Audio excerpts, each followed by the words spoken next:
fortælle deres seneste historie til, så filtrerer du mig selvfølgelig gennem radioen. Giv os lige en opsummering på, hvordan det er. Han er blevet idømt livsvarig karantæne af det internationale cykelunion UCI, som ligesom har stadfæstet den afgørelse, som det amerikanske antidopingagentur USADA kom med for en del uger siden efterhånden. Vi fratager ham også alle 7 sejre i Tour de France. Det er sådan set det. Så alle de spekulationer, der har været hen over årene, var han dopet eller ej, det har vi i hvert fald fået den højeste instans inden for cykelsportens ord på nu. Det var han, og det var noget, som massivt Lance Armstrong og dopet. Men for lige at holde fast i fakta, han var stadig ikke testet positiv, ikke? Ja, det er fuldstændig rigtigt. Der er jo rygter om, at han skulle være blevet, men at den positive dopingprøve blev hemmeligholdt. Men det er altså ikke noget, som er kommet frem i dag. Rent officielt er han stadigvæk aldrig nogensinde testet positiv. Hvad er så konsekvenserne af det her? Det er han er færdig med. Altså, han må ikke have noget med cykelsporten at gøre i al fremtid. Og hvis vi dykker lidt ned i de historier, der sådan er kommet i dagene op til, så har han jo mistet stort set hele sin sponsorportefølje. Altså alle de penge, som han fik fra firmaer, de har nu trukket sig. Han har selv trukket sig som bestyrelsesformand for hans Cancer Foundation Livestrong, som han selv har været med til at starte. De kunne simpelthen ikke have ham ansat mere. Altså Lance Armstrong, altså, han er bare færdig på alle tænkelige niveauer. Og jeg tænker også, at konsekvenser, hvad betyder det for Tour de France? Får vi en ny vinder? Og cykelsporten. Ja, det er så det, vi skal til at tage stilling til. Nu UCI, Cykelunionen, tager stilling til det på fredag på det bestyrelsesmøde, om der skal udpeges en ny vinder. Tour de France-organisationen ASO, de har været ude at sige, at de håber på, at der ikke bliver udpeget nogen nye vinder. Simpelthen fordi det var en hel epoke med Armstrong, der er blevet snydt og bedraget, ikke begravet, og det er Armstrong så nu. Så de håber bare, at der står et tomt felt, hvor der ikke bliver udpeget nogen vinder.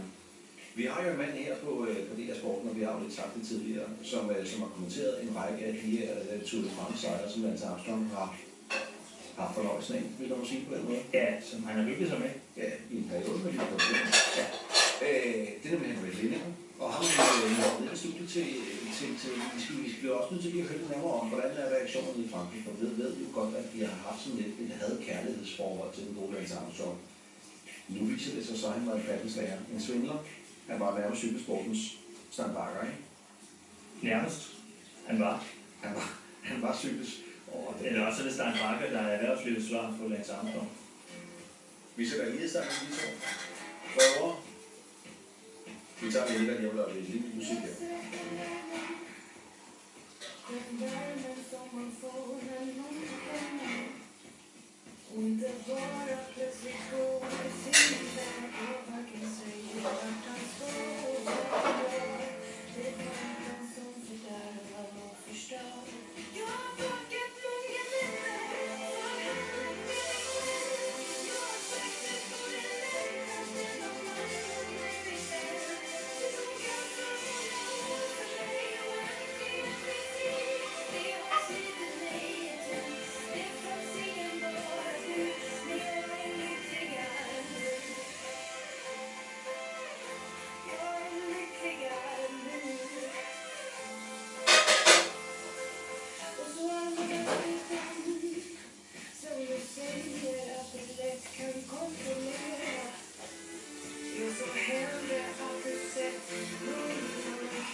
skal vi lave det, vi kalder min hest. Din hest. Min hest er din hest, den er både øfrig, og nu vil den kun spise tartar. Min hest er din hest. Den nægter at forlade stuen. Når Pelle Venegård viser dagens mand. Min hest er din hest. Når den insisterer på at se vild med dans, må jeg bare vil se tandbørsten og blinke med lyset. Min hest er din hest. For min hest går til breakdance. Og den lærer det bare aldrig. Pissehest. Det var min hest. Der var være en lille. Tusind tak, skæb. Sara og banet på P3. Hverdag kl. 19. Det er en film. Ja,